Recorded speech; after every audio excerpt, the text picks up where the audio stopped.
Hello, hello. It's been a minute. Today, I would like to show off something I built. It's a couple months ago now, but I sunk somewhere between 40 to 60 hours into it, and this is over the course of 2 weeks, and so I wanna talk about it. It only took a little bit of my soul. So let's start off with some context. Where am I? What world is this? So if you're here watching a Minecraft video on YouTube, I'm assuming you may have heard of the Life series run by Grian. That's kind of what this is. I think about 3 years ago now, one of my friends reached out and invited me to like a little private Life series thing. He had watched it, watched some of those videos, and thought, hey, that looks like fun. Let's get a group together and do our own version of it. And the way we run it is after each season, we run about like one or two a year, and the winner of the previous season kind of helps design, come up with a gimmick for the next season. And that is what this is. This is our most recent iteration of our private little Life series thing. So with this one, somehow I tied for winning the last season, and so this is kind of partially my brainchild. The general gimmick and idea for this season is all the players are randomly divided up into two kingdoms, and then we have like the one session a week, and so every week we had a new challenge to compete against each other in. Then we also have the little fine detail of after the first session was kind of kingdom building. After that, we plunged the server into an eternal night. So a big thing we did this season was trying to work in a bit of world building and lore. The main idea is that this land here is kind of, uncolonized, and it's ripe to be invaded. Settled by these two far-off kingdoms. And so they've sent competing groups of settlers to come down here and conquer the land for the glory of the kingdom. But the land here is sacred and protected by some ancient magics that really doesn't want us here. And this is kind of where my massive building project comes in. For the final session, we wanted to do something kind of grand and interesting. So you can kind of see like here, there's like little remnants. This will be relevant later. I'll go into more detail on specifics as they're relevant, but you can see kind of bits and pieces of, the weekly challenges littered everywhere around the server. And for our final system, we wanted to have something kind of big and grand to cap everything off. And during the brainstorming sessions for it, a little idea got floated. What if we make a dungeon? And so to make this dungeon, I entered a manic build mode. I had the idea, then 2 weeks to make it real, and I spent literally all of my free time on this. Like, I do actually work a full-time job. Part of why my videos have been so sparse lately. And I would wake up way too early, go to work, sit in an office for 8 hours, drive back from work, and sit at my desk for like 6 to 7 more hours, and do Minecraft building. It was definitely a lot, but I really, really, really I'm very happy with how everything turned out. And this build would not have been possible without Axiom. Let's see if I can... Specifically, like their proper modeling tools in this mode here, like genuinely, this dungeon would have been impossible without it in the time frame that I had to the scale that I built it at. It's such an incredible, super powerful mod, absolute godsend. So another final little note is we wanted to make this final session, this whole dungeon, a full experience.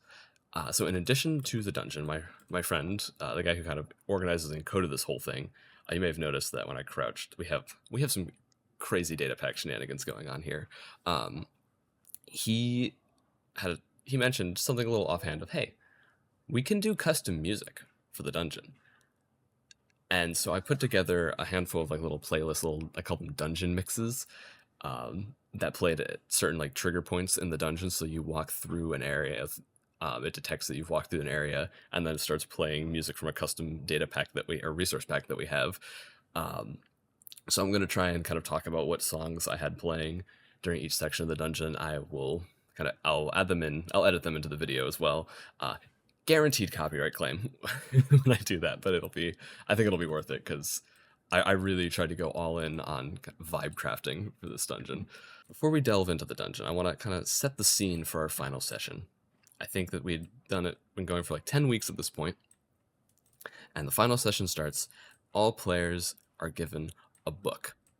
Now it says, we found a way to break the spell and end this eternal night, and to do this you must locate pillars dotted around on the surface and defeat powerful boss mobs nearby to unlock the path forward. Because we were a little insane, we decided not only were we gonna build a massive dungeon in 2 weeks, we also thought it'd be cool to implement character classes. So that's what this ability is. I think this was a rogue ability. So you could kind of do this and then jump, and you get launched into the air. And it's all data packs.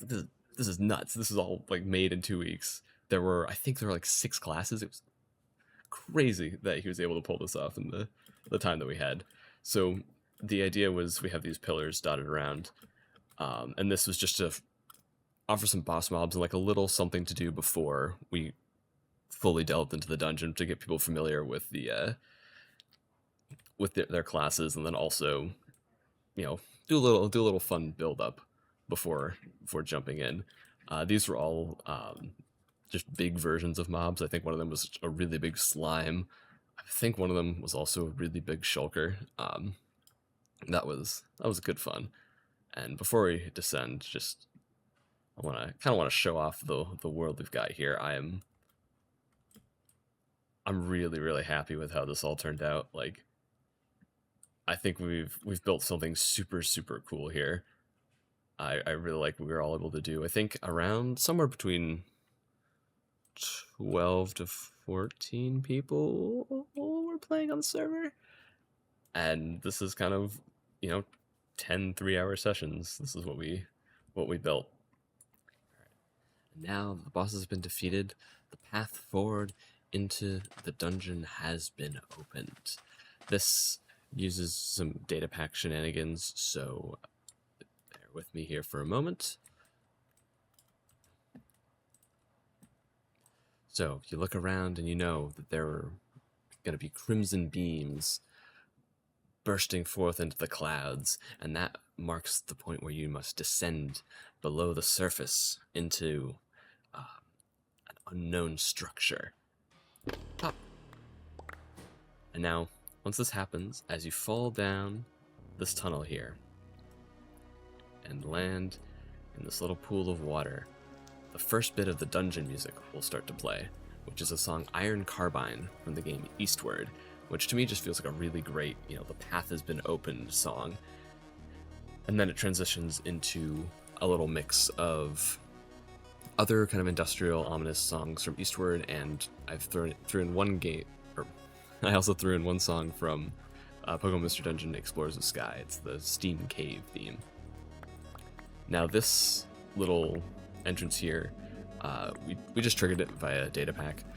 We had the block underneath all the scaffolding, and then the data pack, once it detected all the mobs were defeated, it deleted it and opened the way forward. But this sort of entrance is also technically doable in survival really easily. Just have like redstone piston sign shenanigans to break the scaffolding, drop it down. Slabs here break the sand, so like the style of entrance is doable in survival vanilla. It was just a lot easier to do it via data packs here.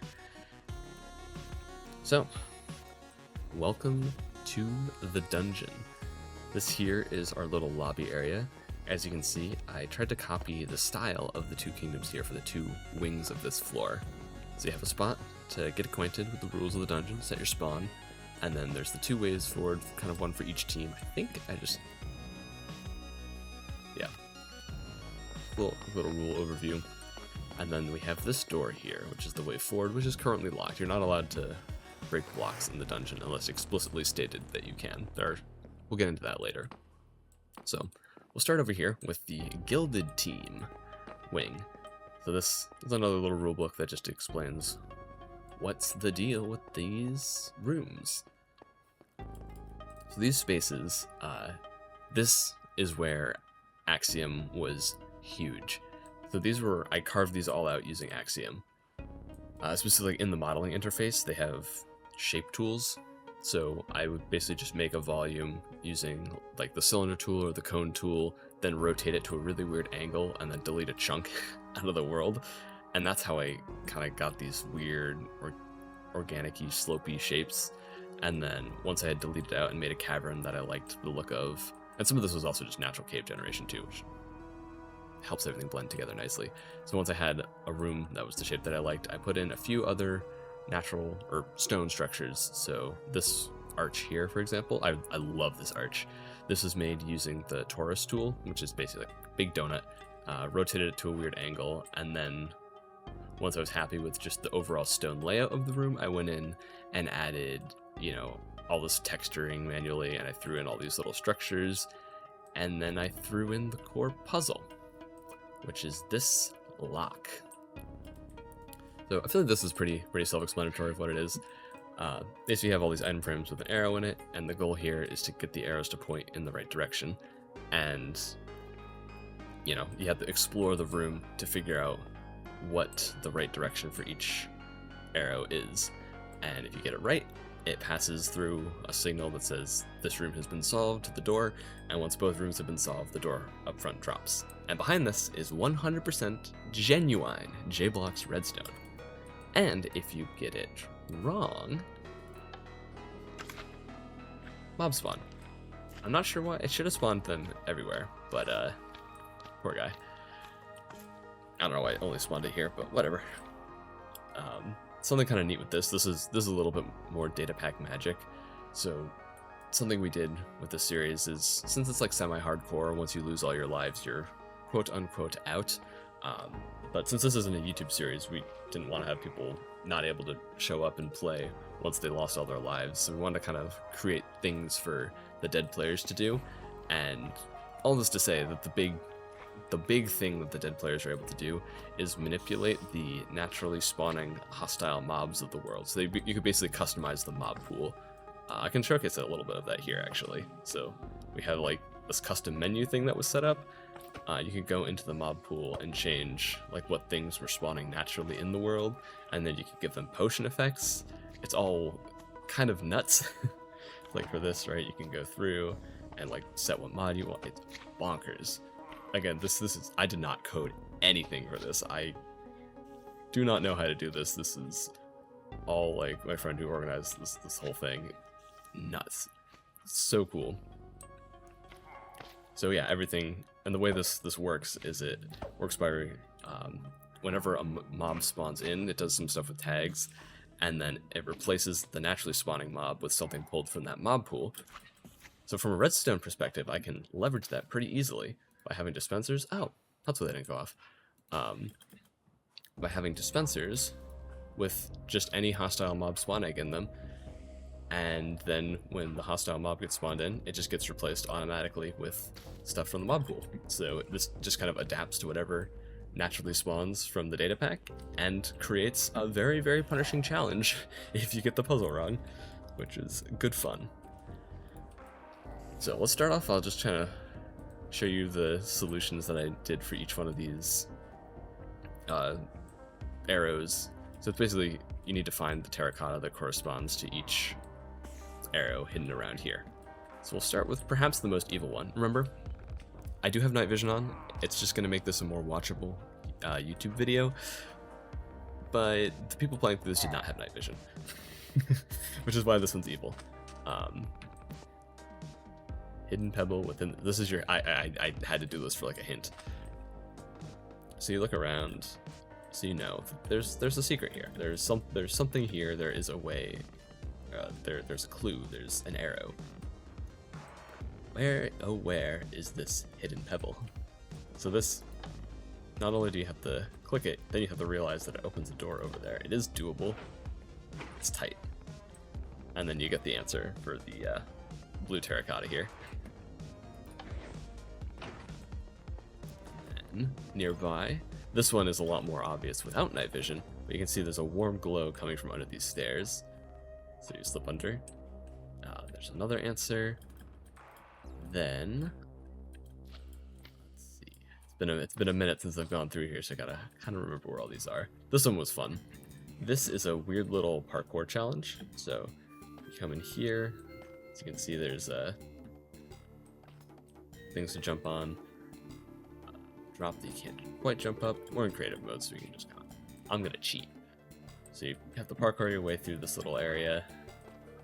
And then, once you've done all that, and not fallen like that, you get another answer. Then you just have to find your way back out. This is another fun one. This one, I think, was one of the last ones that people found. This one's just funny. It's a little evil, but not as evil as some other things I put in this dungeon. This is just... It did have some particles going on. I've turned particles off because I've got potion effects going on right now, and that makes things a little grainy. But imagine like these would have the pale leaf particles dripping down. So this is a very just busy and noisy area. So I watched somebody jump into here, walk through here, look around, look like here, and they go, nope, nothing, and jumped out.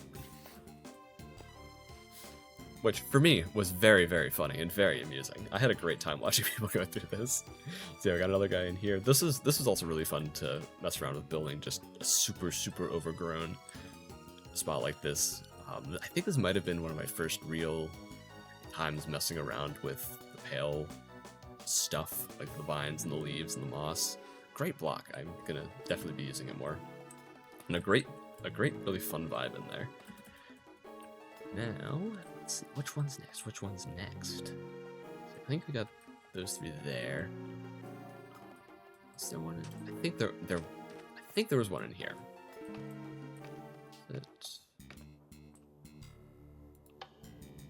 This was just for getting more light around. I think this tower is just for decoration. Yeah. You might notice there's some glazed terracotta up there, which is a clue for an answer. This one's cool. I'm really happy with this puzzle. So here, okay, so we'll just take a look at this scene to start. For this one, I wanted to get kind of an orientation for it. So just this kind of indicates the glazed terracotta based off of how everything's organized here. So it's just like a small little visual cue. And then of course you have the arrow pointing down to tell you to read in the book, which I'm so proud of this. Aren't I clever? It's great. So yeah, feet on target, terracotta you seek can be seen from this point. I've put in so many just weird, vague, cryptic books like that through here. It's great. And then everybody who went through this dungeon had to decipher my weird, bizarre ramblings. So you plant your feet on the target, and the terracotta you look for that corresponds to this arrow can be seen from here. So that's kind of what the light helps emphasize. If you turn that on, it becomes much more obvious. The idea from here is when you stand on this spot, you see a bunch of colorful blocks around, illuminated by glow lichen.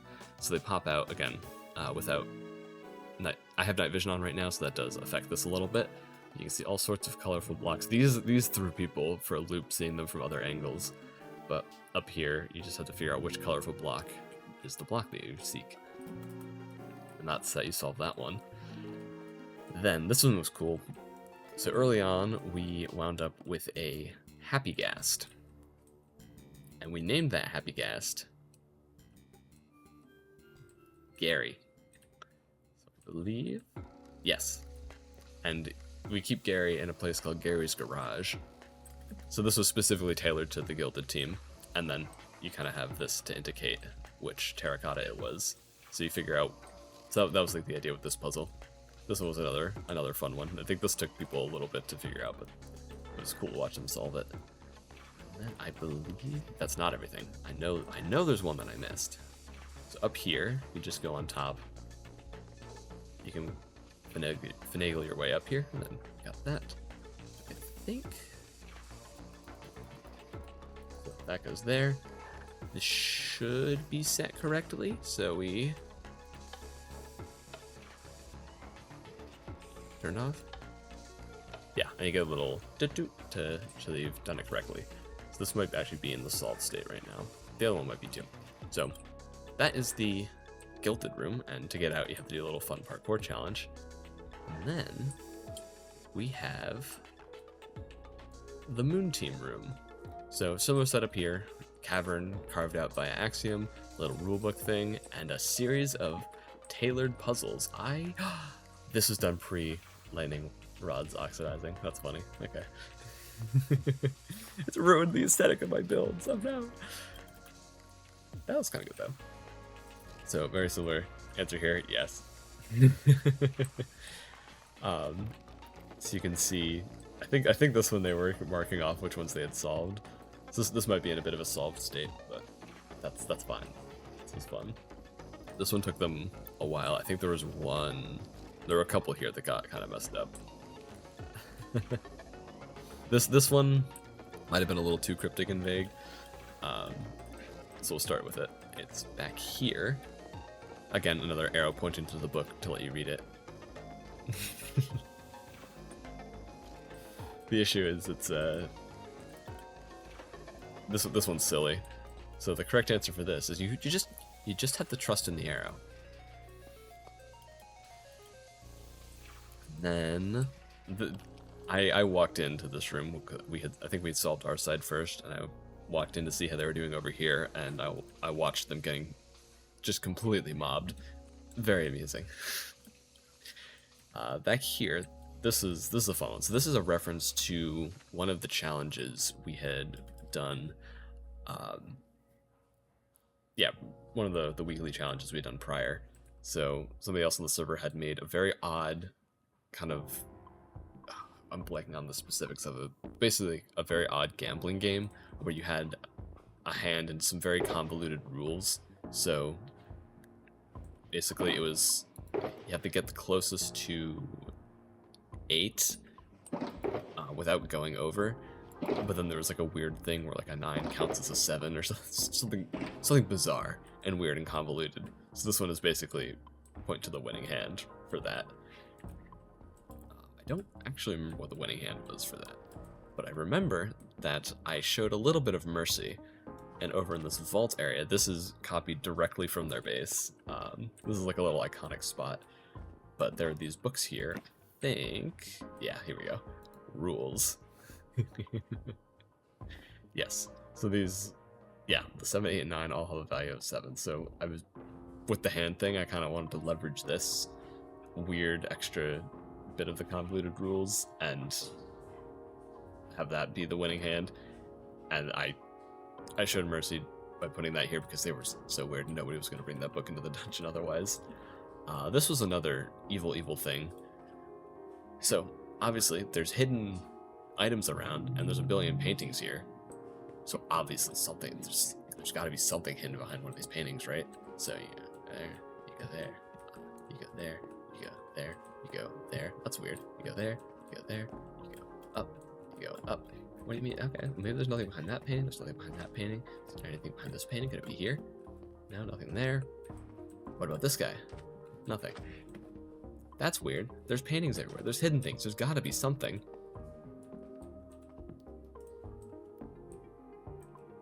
Close it. Oh no, I'm a fool. There we go. Yes. See, I got by my own trap. perhaps a little evil. Doing some hitbox shenanigans. This one also got people a little stumped, but they figured it out in the end. Then a lot of people on this team were really into parkour, so I tried. This one's not hard at all. It's just a quick little thing. And then also the other thing is with these abilities, stuff was very easy getting around. Would light up to show that you've been here, and then just classic little answer.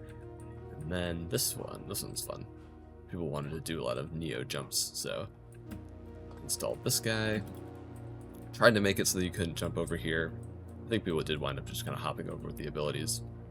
Oh well, in vanilla, like pure vanilla, this is still all doable. And then another classic. The answer is right here. And then this spot was fun. I also walked in on a non-trivial amount of people stuck in this hole. Because the way out is a weird spot of parkour up this pillar. Let's see if I remember how to do it. I think you have to... See, this is my revenge. I haven't been on here in like 2 months, and so now I get punished by the evil I've committed. Okay, yeah, so you jump here, you go up here, you jump to here, and then you make, I think, this jump that did a lot of people in. Yeah, you get to there. But people by the end of it, people were not happy in that pit. This one was a... Oh yeah, there's fun sounds. This. So you just had to get one of the books from over there, bring it over here, and that opened this. And then I did install a little extra redstone thing just because I realized you could get locked in here. And that would be no fun for anybody. I've been a little evil, but I haven't been that evil. This... The idea here was basically that this would just be filled with mobs. And you had to just rush across this room. And also, again, remember, all these lights were off and no night vision. So you just run across this little wheat field, and you find this. And this is also a reference to their base. They set up just a massive farm underneath their kingdom. So this is kind of a little nod to that. And then I believe the last one here. It's just right there. Let's see. I think this is solved.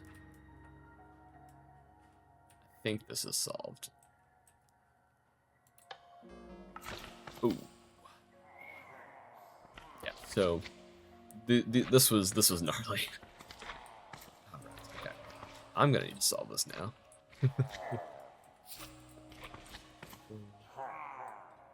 Okay, let's try this one. Ta-da! And now that has gone through. The doors have opened. So before we progress to the next room, I want to just let's show off my redstone. So this is my machine. Using the power of the crafters and comparators. This definitely helped me with understanding comparators more. And just doing kind of signal comparison and analysis.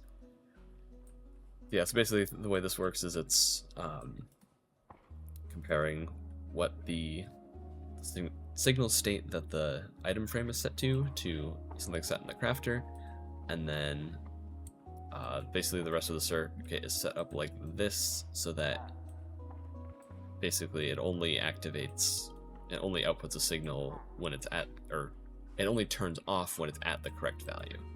And then you have just a weird combination of logic gates, and this comparator is locked, so the signal will not get passed through and be sent to all these dispensers to go kill everybody, and will instead go to this copper bulb, which will activate,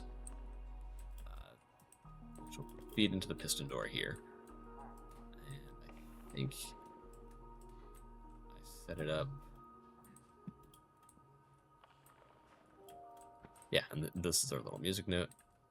So yeah, that is the circuitry, and it's basically mirrored on the other side. And then we also have the music and the lights to give a little bit of feedback to the puzzle solvers to let them know how they're doing. And that is floor one. I'm really happy with how this turned out. Like going through, especially because I was on the Gilded team, so I kind of helped with that build style. But then with the Moon team here, this is a build style that I didn't really have any input on, so having to kind of go through and copy that, and I added like a little bit of extra blocks to their build style, to the palette here, just to make it look more degraded and run down. But that was a very fun little building challenge, is being forced to build like people who aren't me. But something else we're going to see a lot more in this dungeon is kind of this darker build palette, because we have these two kingdoms, but then we also have this older kind of original settlement here, And for that, I wanted it to be a lot darker, using, you know, stuff like Blackstone and Deep Slate. And that's not really a build palette I've used too much. A lot of my builds, especially my recent builds, have been very kind of bright and colorful. I really like doing stuff with bone blocks. I like the, I just like over in here, like this this gradient with like sandstone and into bone. You can also put in some like birch and oak. It's a great gradient. I've used it. I've gotten really comfortable doing like this sort of like brighter builds in this sort of brighter style, or stuff with like brighter grays like cobblestone and andesite and smooth stone. But with a lot of this dungeon, it was a big exercise in being pushed out of my comfort zone in trying to use darker blocks. So there's a lot of nether brick, there's a lot of deep slate, there's a lot of blackstone, and that was just a really fun exercise. So now we're gonna move forward into what I think is just a really fun, really cool puzzle room, and this is a bit. This is the start of another kind of style exploration that I've done, which is to make things a bit more weird and surreal. Now, on the Struggling Survival server, what I've been trying to do a lot there is a much more kind of grounded, realistic style, to the point where I've been, like, you know, Googling images of London, or buildings in London, and trying to copy them as directly as possible into the game. And I want, like, the buildings that I build there to look like real buildings. A lot of spots in this dungeon, I want them to have a more strange and surreal air to them. And this little flame circle was my first real, like, bite into that. Especially with night vision off, this circle looks really, really cool. And this room also is what I really, really like the idea of the puzzle in this room. Now, the music here, I think it's very fitting. It's the Tears of the Kingdom, Korok Forest Under the Phenomenon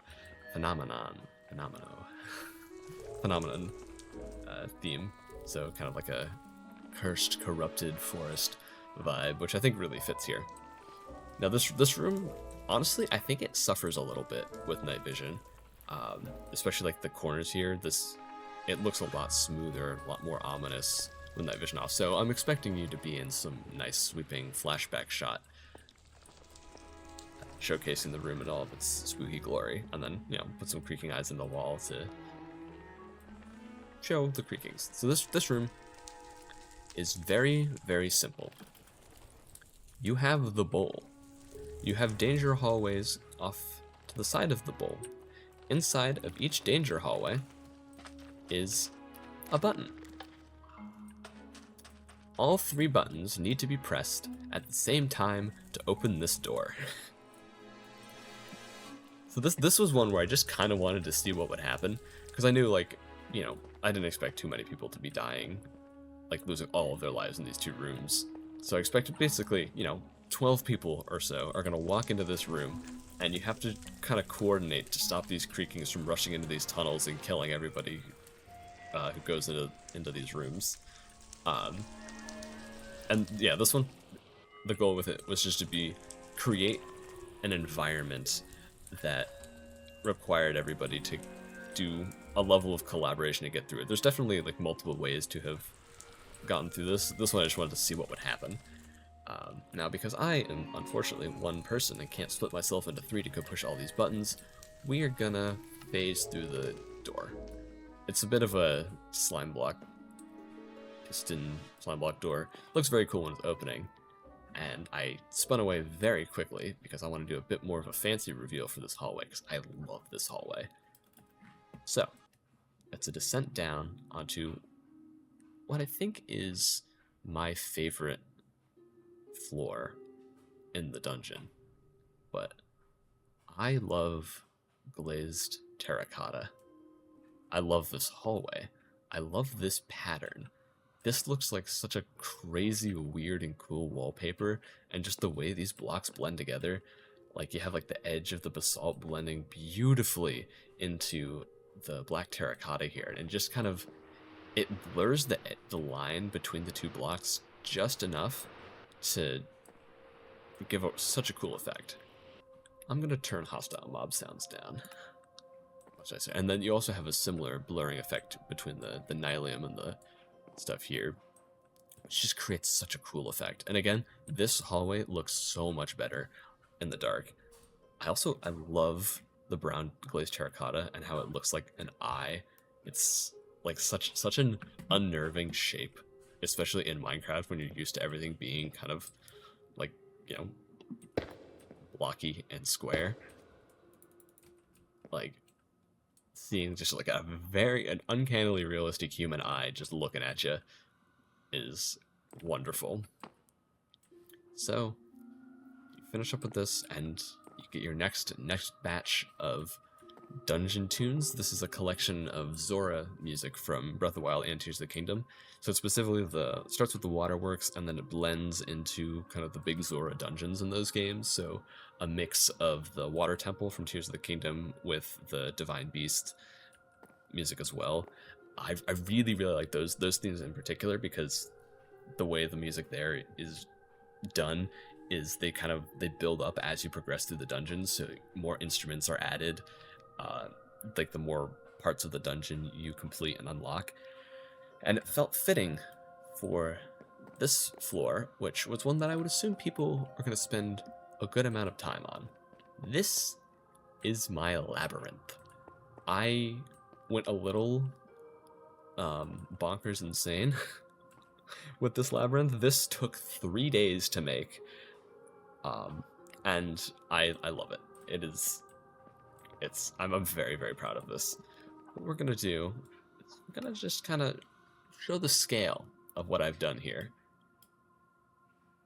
So as you can see, it sprawls out a good ways. I have this view of the labyrinth was my life for those 3 days. I was popping like in and out of like Axiom's build mode to kind of just carve out these channels into the rock and throwing down all of these that I had to go through, and I manually, quote unquote manually, use tools built into Axiom to spread the wall patterns through the whole thing. I spent a lot of time on this labyrinth and I love it. It's one of my favorite parts of the dungeon. So we'll just take a quick little run through because I wanted to make this just as big as possible, to the point where I want it to be a place where you could go in and it would just feel like it keeps going.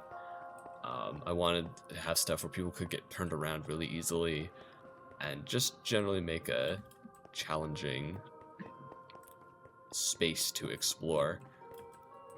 Let's see where in my head, because again, I've spent so much time in this labyrinth, I have like a bit of a mental map over it. Oh hey, just the room I wanted to be at. So I know vague positions of where things are. Like I know to get to the exit, I need to go like that way.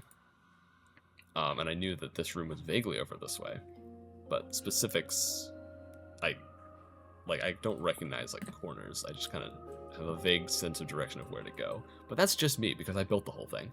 Now this room, I like this room quite a bit. This is another just fun piece of kind of video gamey.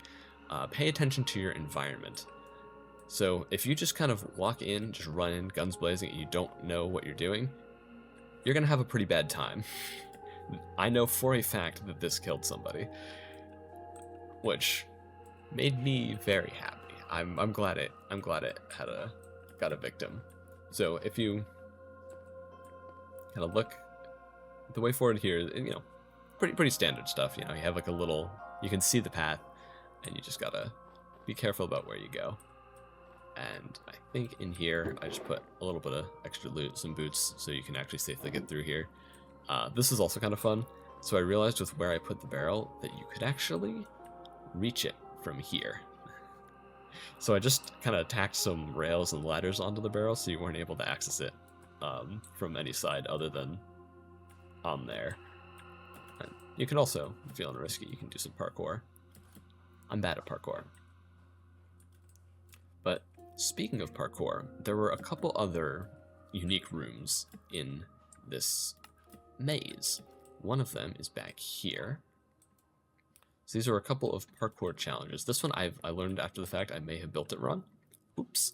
But this was you know, user submitted parkour that they wanted to have it included in the dungeon, so I put it in here. This parkour is also meant to be brutal. I think this needs to be lowered down a block for it to be possible. Yeah, but the idea is this parkour is supposed to be brutally difficult. You have to do like a weird diagonal neo. You have to do this. This room here is basically a big series of like trapdoor head hitters, and then let's see if I can even get through here on fly mode. We're gonna cheat. And then you get through and you have to do like this weird bit of ladder parkour, some like extra wall parkour on it, and you have to do,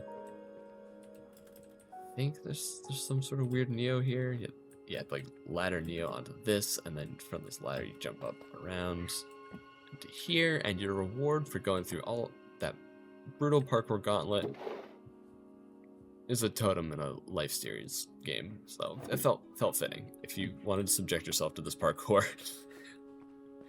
and again, this is like, you know, halfway through the dungeon is this floor, and then we showed a little mercy on the way out. Then I had 2 more parkour challenges in here. Why are you guys here? Oh yes, I remember. This is deliberate. I put creeping hearts in the walls. I think the room specifically over here. Yeah, I guess it was just this guy. But no, I just remembered, brain blast, that I did put creaking hearts around because I feel like creaking is in a maze just feels fitting. I could have maybe put some wardens in here, but that would have been mean. I also like with these little outcroppings here. Again, no night vision. I feel like stuff like this is just a lot harder to see, so it's very possible for people to like just run in, see that that's the exit, and then completely miss just a hidden little piece of loot there.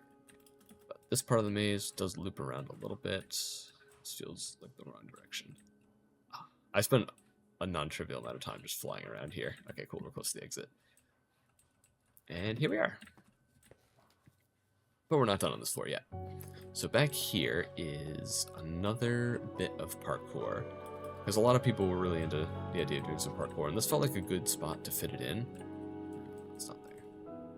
I don't know, I spent too much time flying around in maze mode. Here we go. So this parkour here is really close to the entrance. So if you go in this middle spot here, you can find this parkour, and then the parkour is a pretty massive shortcut to the exit with a little bit of evil mixed in. So, you know, got a little bit of a double neo, some glass pane parkour.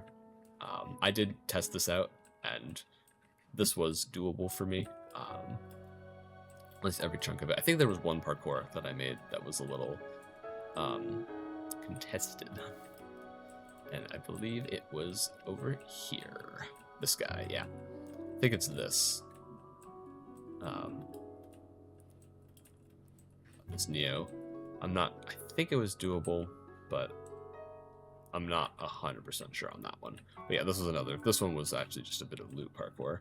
So here, you have to like get a little speed going up, and you can get into this room. You get some other good loot for this guy, but shortcut parkour here. Yeah, this one I know is doable. My evil thing is this is the correct way to go.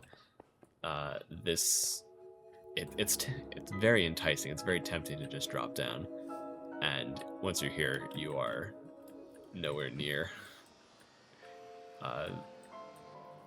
anywhere, or you're not close to the exit after this. I think this is, yeah, this whole spot is just one really big dead end. So they get the backtrack all the way over here. Yeah, yeah.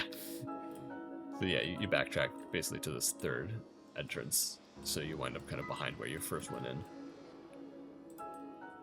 But then we also have another fun element of this maze, which is the water section. This is cool. You have just a bit of a...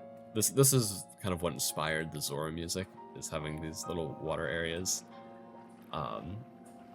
Something fun is I didn't actually test whether or not you would drown in survival. So I just put in like air pockets every once in a while, and just really just went off vibes. Just thinking like, yeah, they'll probably make it. Look, nobody drowned, so that's good. And I think I wound up following some people through this side. This is, I think, this is the most direct way to the exit. So basically, you have like this first little tester section. This is a little, there's enough caves here, the spectator mode's a little janky. So yeah, this little tester section, you got a handful of dead ends here. Then once you get through that, through this way, it connects up to more real maze, and then you connect up to the big water section, which is this series of rooms here. So you have this, I made this standardized water entrance room, and then the copper bulbs here are, you may have seen them littered around the labyrinth.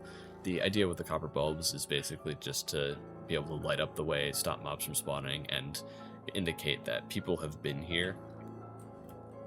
So once you're through there, this one, yeah, this is all just dead ends. I put in some little fence gate stuff to taunt you. And then this was cool. So the idea with this is I set up just a little grid of this standardized room, and then wove a weird little network of water mazes underneath them. So I think a couple of these rooms were just dead ends. Some of them were important for transfer between. The basic gist is that, yeah, once you get through this room, I think once you're here, nope, I'm turned around in my own maze. Yeah, here you go, and then you get to the exit. So there was one little extra thing that I did for fun. Oh, yes. There were also little, oh. Oops. There's supposed to be a trapdoor there, so we can get some loot. Well. The way I made this was by using the stack command in Axiom, just hotbar. So I would put in the blocks here, and then I would just smear them across these channels. And what happened here is I forgot to put the trapdoor in, and I just smeared over it. I tried to, there are a couple spots like that. I guess I missed that one. Again, I entered like a trance state for 3 days. I love this. I love just spending time in this maze.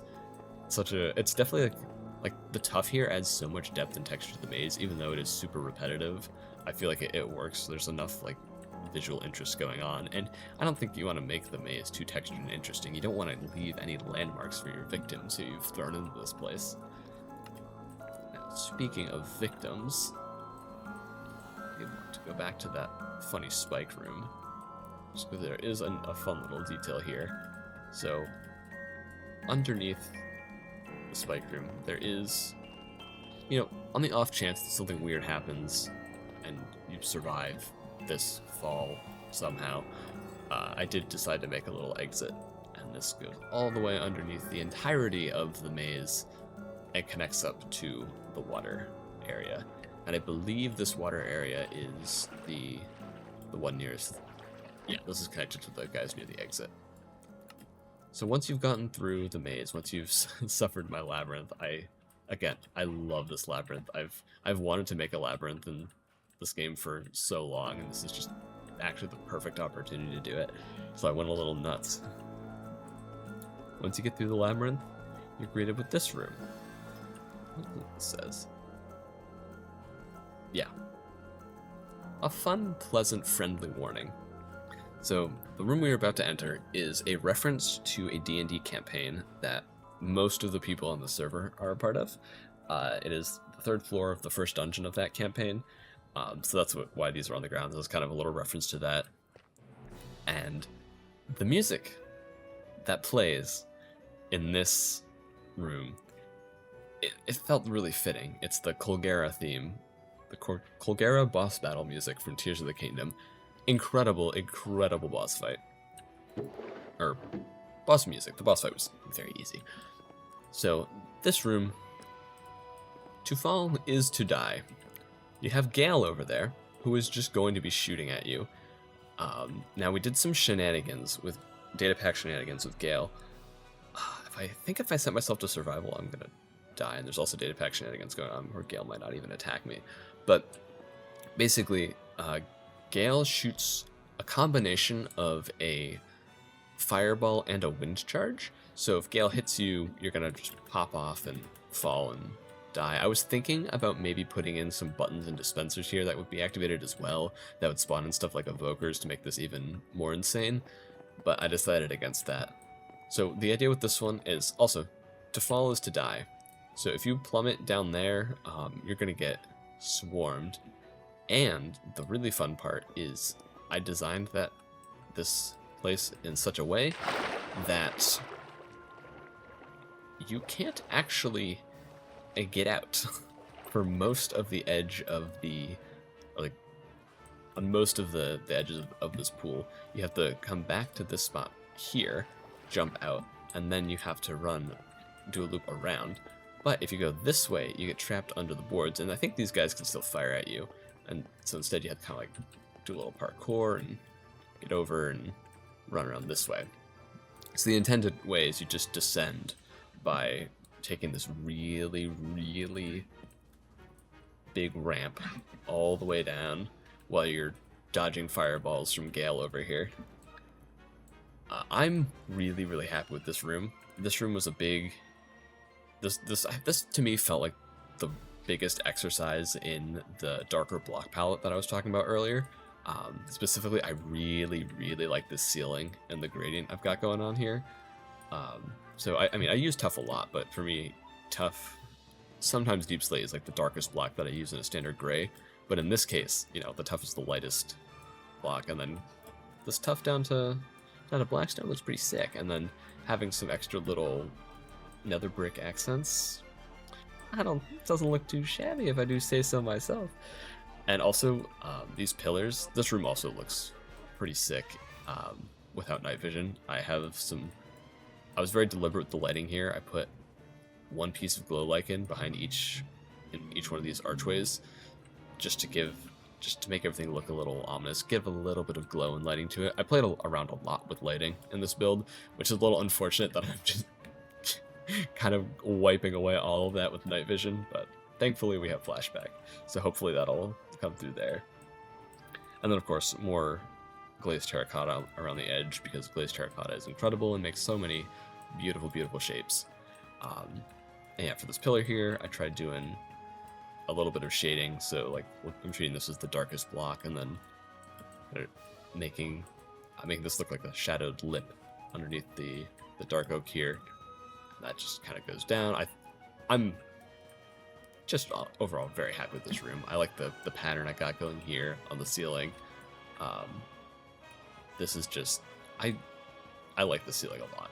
I spent a non-trivial amount of time just kind of in this position, just staring at what I've done.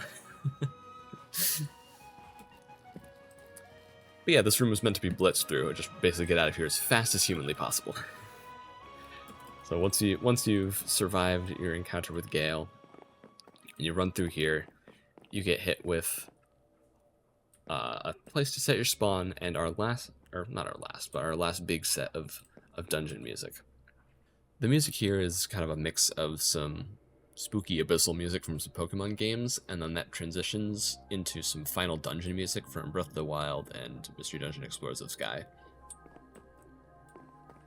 And again, this is another room that looks a lot better with night vision off. So the idea here with floor 3, oh right, okay.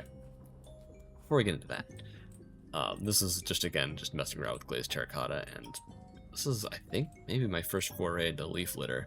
Leaf litter, kind of great. I love me some leaf litter. Like, I think this is just a really cool looking ring. And then we got ourselves a nice dead tree, and just like the vibe I wanted for this floor is for it to be a little more spooky and ominous, because you've descended really, really far down into the ground. So the general vibe is that the stuff down here is really old, and there's still going to be, like, from what's on this floor, there's some stuff that's a bit familiar. So the idea with this floor is you have these branching pathways with ice boating, and each one of these pathways goes to a different puzzle room, basically. And a lot of these puzzles were inspired by some of the challenges that we had done throughout the whole season. And just a little bit on the ice boating, you may have noticed that we had a massive ice boat loop on the surface, and now we have ice boating everywhere here. This season and ice boating are a little... There's a bit of a connection there. I mentioned that, you know, somehow I won the life season prior, and that was because during the previous season, everybody who was actually good at PvP wound up killing each other. And so the last two people who were left were, I think, the two worst PvPers in the entire group. And so we decided it would be a lot more fun to, instead of just duking it out with a standard Minecraft brawl, if we ended the season with an ice boat race instead. And then that was kind of the catalyst for making this season, was that ice boat race, and trying to see if we could come up with competitions that don't necessarily involve PvP.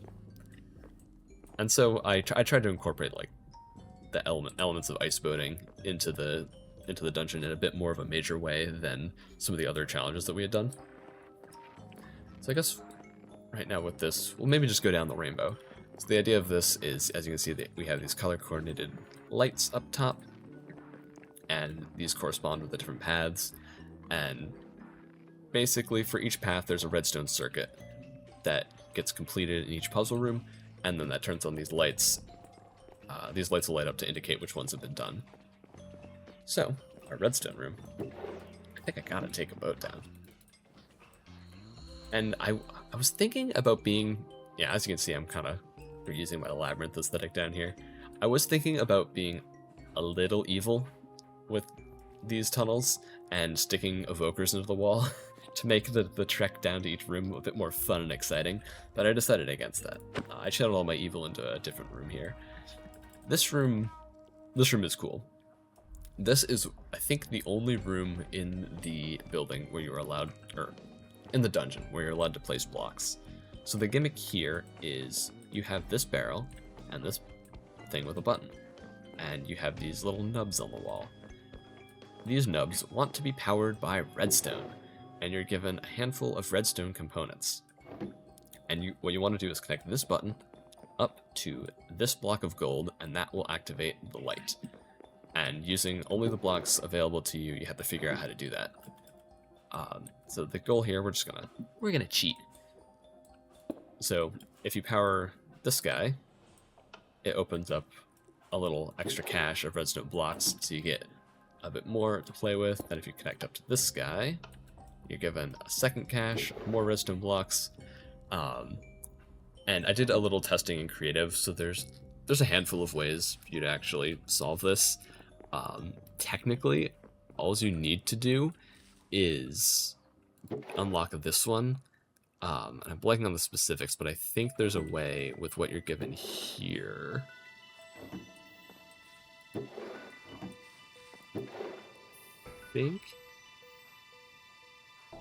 Yeah. There's a way with what you're given in these two bins. Since you have a sticky piston at this point, and you have a copper bulb, you can turn the copper bulb on, use pistons to push it all the way across, and then pull the comparative signal out of that, and use the copper bulb basically as a redstone block that you can push around with the pistons. So technically, all you need is that one. This room actually took a non-trivial amount of time to set up because I was messing around with the redstone stuff. I wanted to strike a balance of there being multiple ways to solve it, but I didn't want it to be too obvious. And I think from the feedback I got, I think I did manage to achieve that pretty successfully. So that was really cool to hear that this puzzle actually worked out well.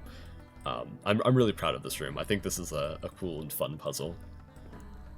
And yeah, so once that gets hit, I think we'll do this manually. And then once this gets activated, you click the button, you get your little ding of approval, and then that light goes on.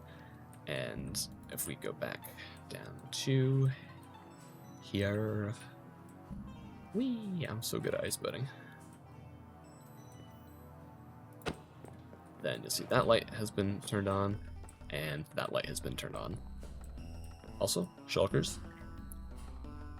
Incredible block we're building. We're just quick tangent real fast.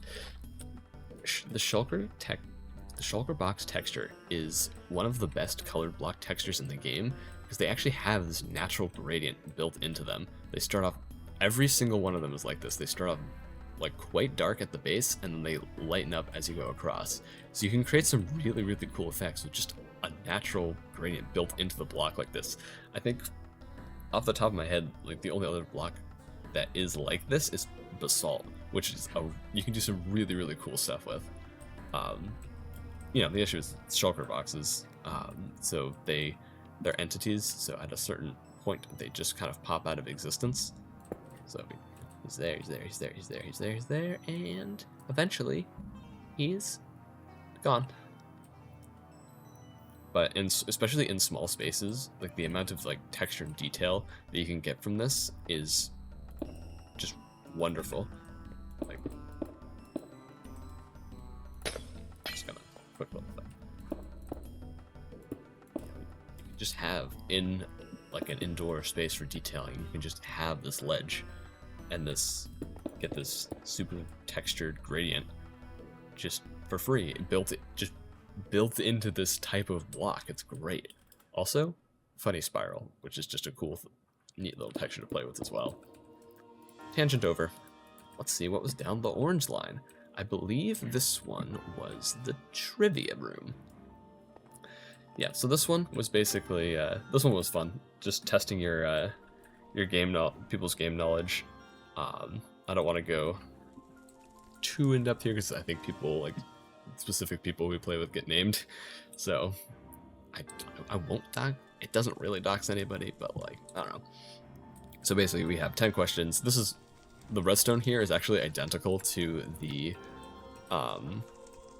redstone up at in the first couple rooms.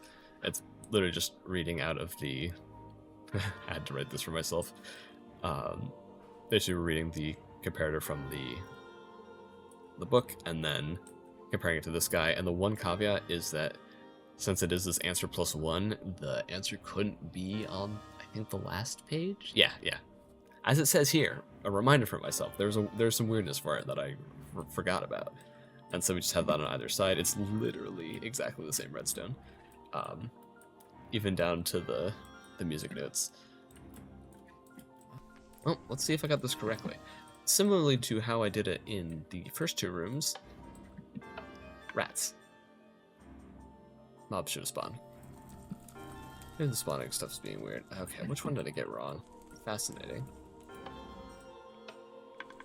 Maybe I did it wrong.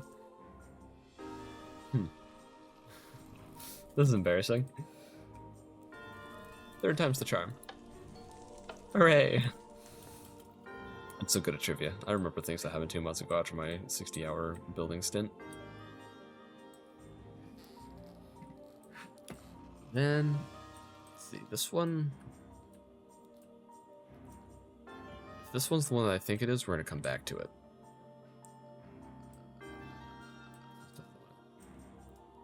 We're going to come back to this one. Now, on the other side, we have... This one's fun. Following down along the green line, zooming through it. I spent so much time just flying around in here. I like it. This is inspired by our golf challenge.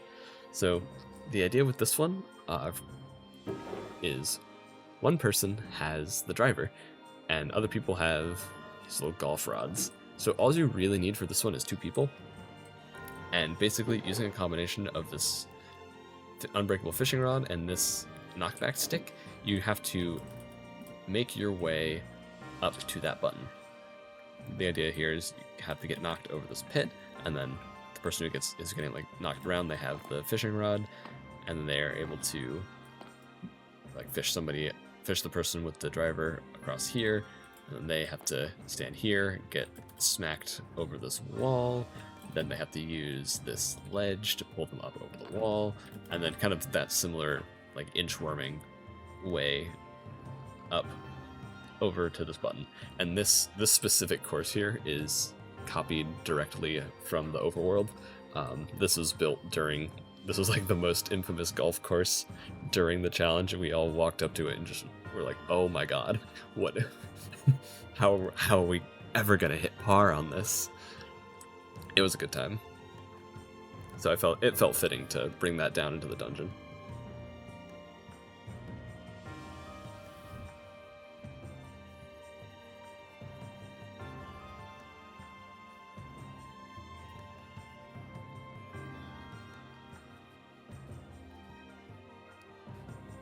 Hi, Lucy. That's something that was really fun with building this dungeon is, you know, since we spent, like, I think around, by the end of it, something like 30 hours each on the server, it was really fun to kind of go up and kind of...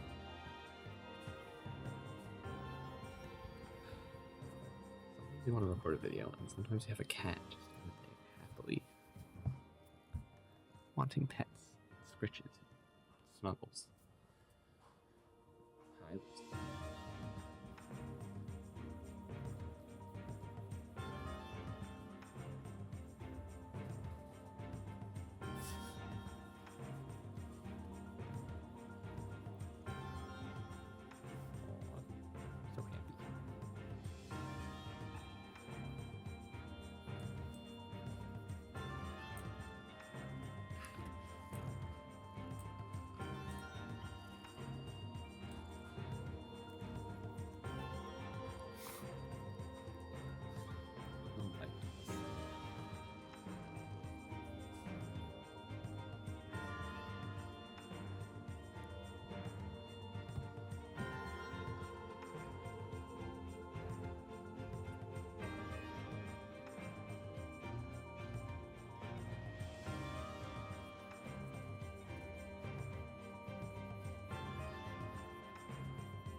That's something I actually had a lot of fun with when building this dungeon is, you know, trying to incorporate all the stuff that we had done up on the surface, since we did spend like 30 hours just creating this little, our two kingdoms.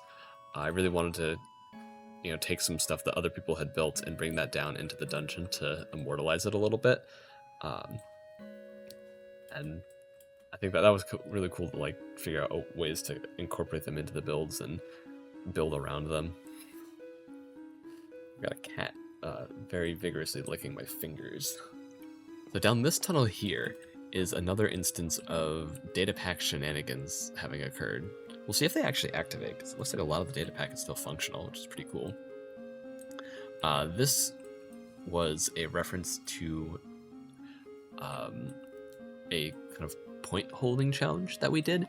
So basically, beacons were set up around the world, and we had the first half of the session to build a little arena around each beacon, and the second half of the session was kind of a capture the flag type thing of going out and having to do complete holds at these points. So you go up to the beacon, the hold would begin.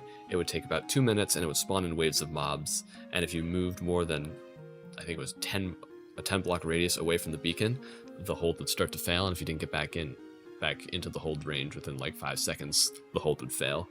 And it was kind of a competition between the two teams to see who could get the majority of the hold points per wave. And this little ice platform here was my arena, which, you know, pardon my own horn tooting right now for a little bit. This, I found, wound up being a really, really fun and like a good difficulty challenge. So, you know, the beacon's in the middle here. It's going to start now. So we had, as I mentioned, we had the custom mob pool. So the waves of mobs that would spawn in would be mobs from that custom mob pool. And one of the main ones we had was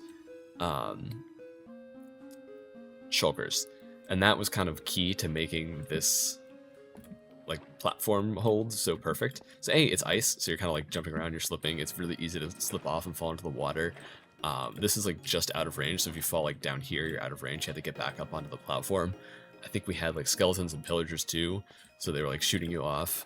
And then the big thing was with when a shulker spawned and hit you and you were given levitation, you would float up out of the hold radius, and then you would start failing the hold. So you needed at least 2 people to come in here and be able to do this consistently well. It was really fun. Like basically every single round we did, me and somebody else from our team, we just kind of bum rushed this one. I had a great time with this whole point, which is why it's here. So, you know, it was basically a fight for survival on 2 minutes. You'd have one person would get hit and we'd be floating out and be, hey, you need to stay on the platform and hold it. And so then you're just running around, jumping on the platform, trying to dodge everything and stay alive until your teammate can drop down and you can kind of jump off to go and heal up. And it didn't feel like brutally difficult, but it was still very challenging. And just overall, I found it to be a really, really engaging and fun experience, and I wanted to bring that into the dungeon to see if hopefully bring that to some people who weren't me, because I bum rushed it like every single round. And then once this was completed, you were given, I think it was a redstone block. So let's just put that here. Yep, and that would activate the light. Another rare instance of being able to place blocks in the dungeon. Now here we have our penultimate room. This one was another fun one because a lot of people were really into parkour. So I decided, yeah, I'll just make a little parkour challenge. And again, night vision here is gonna make this a little easier. The idea with this is you just have to kind of do some parkour. I tried all of these jumps I did make. I don't think I made them continuously. It's a difficult parkour, but people who play on the server who are good at parkour. And I tried to concentrate a lot of the harder ones down here, so you weren't gonna like fail a hard jump way up high and feel crushed. Like hit people with the harder stuff down low, and then make it a little easier as you go up. Same, you know. That being said, I did throw in some glass panes. So yeah, once you get up here, this is a little bit of more of that kind of environmental, paying attention to the room stuff. So you might notice, like when you jump on here, if you look down, if you're adjusting yourself, hopefully you'll notice that there is a block in the water underneath where you're standing. That's weird. And if you do the same thing here, hopefully like looking down and position yourself, this catches your eye. And you do that 3 times, or 4 times really. And then you look forward. Night vision makes it pretty obvious that there's something here. But without night vision, these glass blocks are a lot harder to see. So the idea is that on these 4 orange blocks here, you'll notice that their position has been marked in the water, and then now you can't see it, but it's still there. So then it's, you know, not the hardest parkour in the world. It's just a little, you have to kind of pay attention and see what's there. And then there's this little glass pane to help you get up here. This is maybe the trickiest spot, but I want to imagine if you're kind of looking for ways to go and you bump this and realize, like, oh, it's there. And then here isn't super hard. You just kind of jump up into the scaffolding. And then parkour complete. Now, I did say that there would be one we'd come back to. And that one is the yellow line. This room here, this room is the most evil room in the dungeon. This was also a really fun room to build. As I mentioned earlier, I wanted to kind of explore a bit more of a surreal build style, and this is where I really leaned into that. Also from a bit of a lore perspective, so the design for this room is based on some teaser images that I sent building up to when we started the season. I did like, hey, you know, a week out from first session starting, and I posted kind of some vague pictures hinting at kind of what the gimmick of the season was going to be, because it hadn't been revealed until like, session 1. And so I showed pictures of 2 kingdoms. One was the Stone Kingdom, one was the Sandstone Kingdom. And then this is kind of a little callback to that. Now, this room in particular is based off of what wound up being our least successful challenge that we did for the whole series. Was something we called Bell Hitter. It was basically capture the flag. The idea was each team was given a bell, and they had to hide it in their kingdom, and then we'd spend the session kind of doing like a little, you'd have to go and find and ring the bell in the other person's kingdom, and then go back and ring your bell. So our goal with that was to kind of have like a fun, fast-paced capture the flag style game where you're running into their kingdom, ringing the bell, running back, and you have like some fun like scuffles, skirmishes, battles going on. The actual reality of it was it turned into a bit of a miserable stalemate for everybody. It's kind of the risk you take with the way we did this season of like kind of a new challenge every week. Is not every challenge is going to be great, and when you're sometimes, you know, you have an idea, but then when you test it in production with 12 people, they holes get poked in your dreams, but they happen. But this was kind of a nod to that. So it's kind of just, there's a bell here, find it. And I chose evil for this room. I also made some cool surreal stuff. This room in particular, this is again night vision. You can see the corners, but we're gonna be flashbacking it, so you can kind of come in and explore this room. I really like the way this room looks. Just the whole like a black void with some bright stuff floating in it. And again with this, is this one? Oh wait, no, I know I did it here. This was cool. So you might be looking like this is glowing, but where's the light source coming from? If you look here, these are actually, again, shulkers are an incredible building block. So these guys, I don't want to break the shulkers because they're placed backwards, but yeah, you can kind of see through the crack here. There are frog lights behind the eye, and then these shulkers are placed backwards because this is kind of the smoothest part of the shulker texture, and also one of the darkest parts of the shulker texture. And then the light bleeds through, and you really can't tell. And then also, just a nice little added bonus is that since the shulker is brighter, you can kind of tell that this is a different texture than the concrete, which just adds just the faintest shadow underneath the eye, which I think really helps to accentuate it.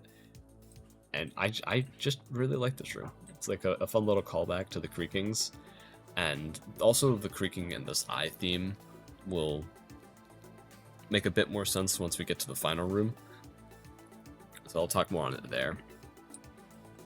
But back to that.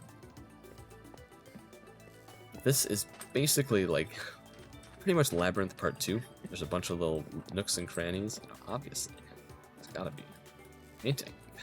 Always have to check a painting, and you just have to find the bell. You just gotta run around. You gotta explore. You have to find where that bell is hidden. Interesting. This one? Ah, yes, this one was evil. This happened. I think this happened to people going in this room, and that threw them for a loop. And then this is my hint that I gave for this evil room. people were looking up at this. This confused people so much. It makes sense to me. A lot of this is it makes sense to me, and it doesn't make sense to anybody else. Oh, this... Okay. The emeralds just popped into my hotbar because of a feature. People who have lost all their lives can complete advancements to get emeralds, which then you can spend to modify the hostile mob pool. Glad to see the data pack still working. That's really cool. I like this room quite a bit. This, again, leaning into the surreal. This painting, I feel like there's a lot of really cool stuff you can do with this painting specifically. Like, you can create kind of like a fake outdoors, a strange outdoors, and that's what I tried to do here. So it's just odd. You're like in this labyrinth, you're in this weird kind of, I'm blanking on the name, but it's MC Escher-esque room, and you kind of come up through here, and then there's just a weird overworld. And also, like, the little callback to daylight is a little weird too, because again, the whole server was plunged into an eternal night session 1, so we haven't actually seen like a blue sky on this server for 9 weeks. I like that room quite a bit. And yeah, this is a very kind of dense and intricate room, which I like a lot. It's that one. There's another extra little space I gotta get to. Stick to the sandstone room for now. Yeah, small little details. Just this beehive gradient is just it's just beautiful. It's great. Beehives are an incredible block. I had to use it here. We just wanted to. This was a lot of just like doing like weird little interior things that I wanted to mess around with. Here, more paintings. Is it just a good painting? Obviously, I have to check.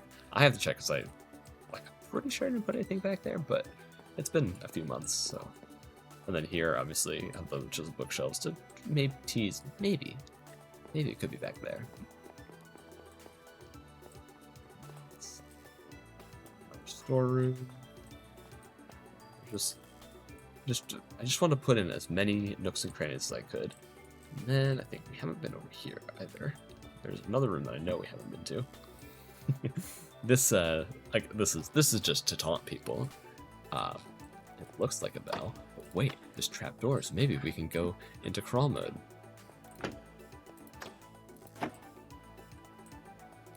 How could you? Betrayal. And down here. Yeah, this is it. This is another fun room. Now, obviously we're going to make somebody go down the ladder. We can't have an efficient, fast drop. You know, you have to think, oh, this is very hidden. This is a very long room. This is good. This is good. Beautiful. Incredible. It's a majestic creature. We love frogs. Maybe there's something hidden behind it. Maybe there's something hidden under these trapdoors. A bell, perhaps? Anything? Anything at all? Nope. But, you know, it's always good to see a frog. It's all about the little details here. So you leave, not in disappointment, in glorious jubilation at a wonderful statue. I love that little style of frog statue. It's super easy, very fun. I'm a frog enthusiast, if you couldn't tell / didn't know. There's one more area. I think it's not here. There's definitely two more. There's at least 2 more rooms that I know of that I haven't gone to yet. Okay, yeah, this is one of them. So here, this is another fun one. Like, I really like the contrast you get from, you know, the dark tunnels, the kind of like the sandstone, the gray, and just like this feels like a little like ominous and cold, and especially like here, like with all the blackstone, it just feels a bit more like dark and oppressive. And then you come up here and you go into an area like this, and this just feels like a very kind of warm and inviting room, if a little odd and off. Like this painting kind of rules. Like I think there's just like a strange atmosphere that you get walking into this room. It's like it feels a bit warm and inviting, but it's like a little weird. This painting is front and center, and obviously paintings we have to check. We have to check every painting. I know a non-trivial amount of people went in here and fell down that hole. That was by design. And this is part of why this is such an evil room. Like, so you get that moment of, oh, I found something. Oh. I think, yep, I found something. Oh. Over here. I think I did it in one other spot. Maybe I didn't.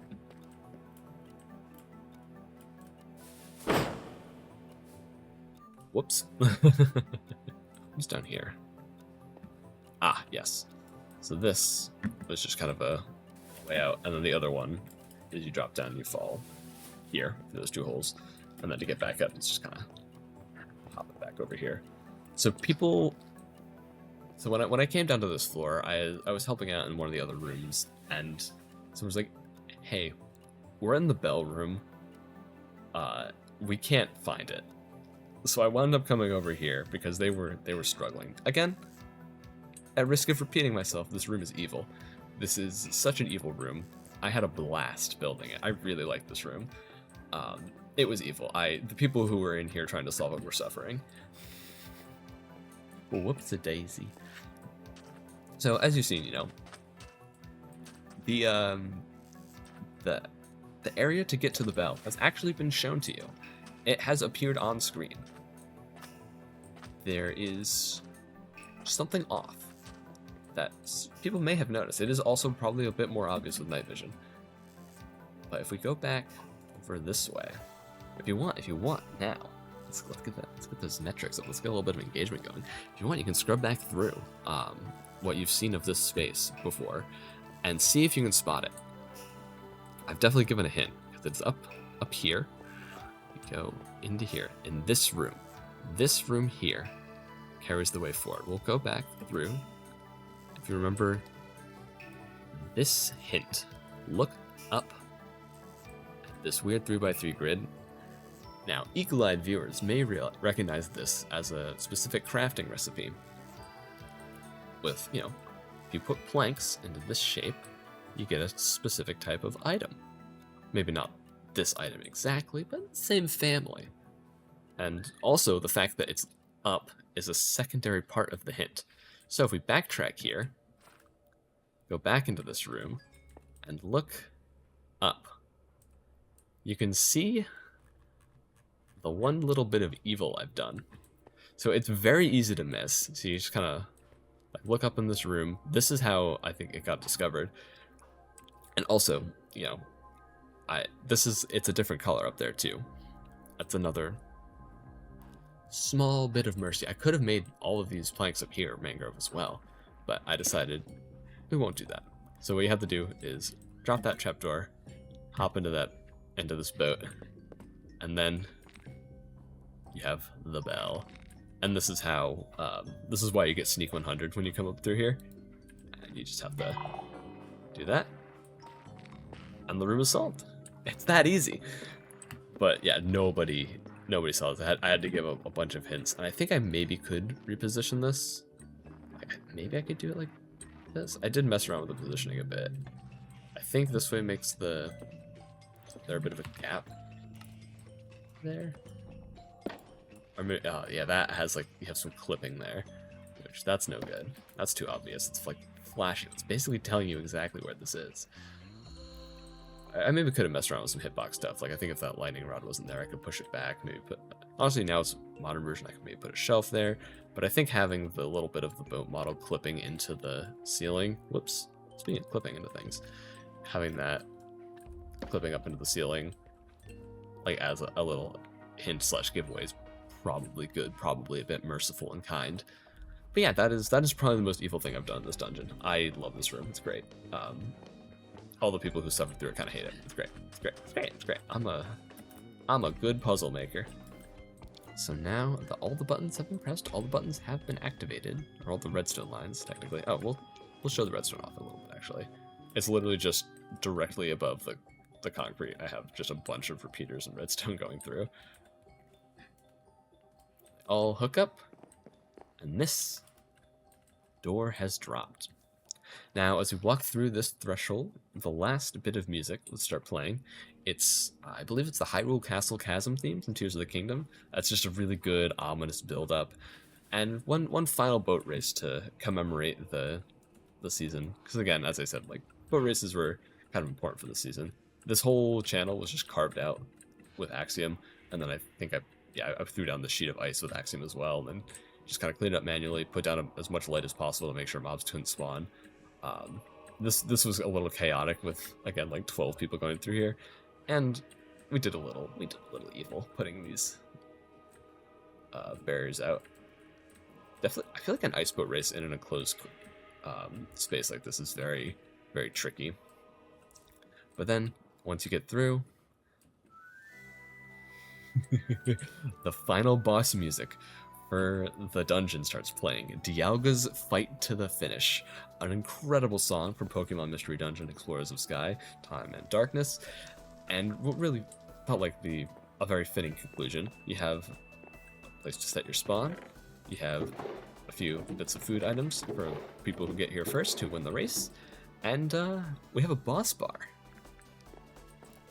So this arena, this is like the really heavy building stuff is over now. This chasm has existed under here for a while. I think, as I mentioned before, actually, I hid a bunch of like structures underground for people to find session 1, and this chasm holds one of those structures. It also holds our boss. So over here is kind of the ruined throne of an old kingdom, and so it felt fitting to have like this undead king be the final boss. Big Wither Skelly. I think he summoned waves of mobs and stuff. Very, very cool and fun fight. Basically everybody rushed in here, and this way, like this felt like a really good arena, and a lot of people had actually been here before. So I felt like it would be cool for people to kind of re-enter this chasm, a space that might be kind of familiar for them, but then have like it be slightly changed. So you have like this, dungeony structure here. You have these, flaming pylons around, and then I basically just went around, added a few little extra bits of ruin to it, and patched up any holes that would have led off to like different caves, because I didn't want anybody wandering off into a separate cave system. Kind of keep everything, our whole final showdown thing, localized to this area. And then back here, I mentioned the eye in the weird little bell room. This is what it's a nod to. So this is where once you lose all of your lives and you die, you'll spawn here on this altar. And the idea is kind of this altar is the source of the magic for this land. And we have the little eye blossom here, which is now opened up fully under the eternal night. So that's why I was using the eyes as a bit of a theme throughout the dungeon. And this was this was where the people who were out, quote unquote out, or red lives, this is where they were kind of based. So that was fun. Yeah, and then we had our whole final showdown in this chasm. As you can see, I didn't really do a whole lot of building here. Most of my time was spent on that third floor.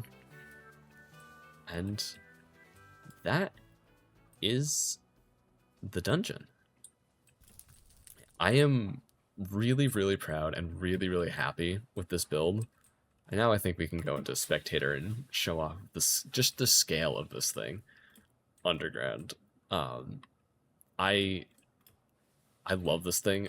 I think it's definitely, build-wise, it's probably the build that I have put the most like time and intention into. There's so many little details in this build that were there just for like as like little inside notes to other things we'd done, like previous seasons, previous challenges every week, specific references to stuff that a lot of people in the group would know about. I spent a lot of time trying to make sure like that there are like enough like little details for people to appreciate. And then I also, wanted to make this whole dungeon feel like an experience. and a fitting conclusion to what was, this 10-week long event that we had done. And I think it went well. I'm really, really happy with how this turned out, and this is probably one of the largest creative only builds I've ever done. I just this flying through here underground and just seeing the scale of it all, and that all of this I was done in 2 weeks. it it it destroyed my sleep schedule, overall well-being, life, maybe just a little bit, but I would say it was absolutely worth it. Just I watched everybody go through this dungeon with a big fat smile on my face, just a stupid grin, as people kind of picked up on the little details, as people fell for my evil traps, as people suffered in my nightmarish rooms here. This is my little testing setup. There's a lot of all the books you saw in the lecterns. They're generated through these command blocks. This is the little jingles for stuff being correct or incorrect. So I would copy them out using Axiom and bring them over. I was really hoping nobody would dig to this. And just, I don't know, flying through this and just looking at how big it is, and just kind of knowing the experience that I was able to make for people. Just, I'm very proud of this, and I'm very, very happy with what I've done here. And I feel like I spent enough time and enough of my soul on this massive project that it felt like it deserved its own video. And also, this build may be the reason I haven't played too much Minecraft in the past 2 months. Turns out when you sell your soul to a game, you kind of want to, after a while, want to take a small break and play other things. Whoops.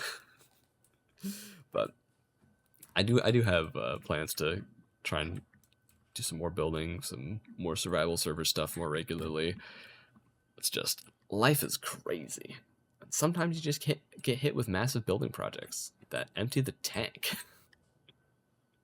But thank you so much for listening to me ramble and blabber about this thing I made.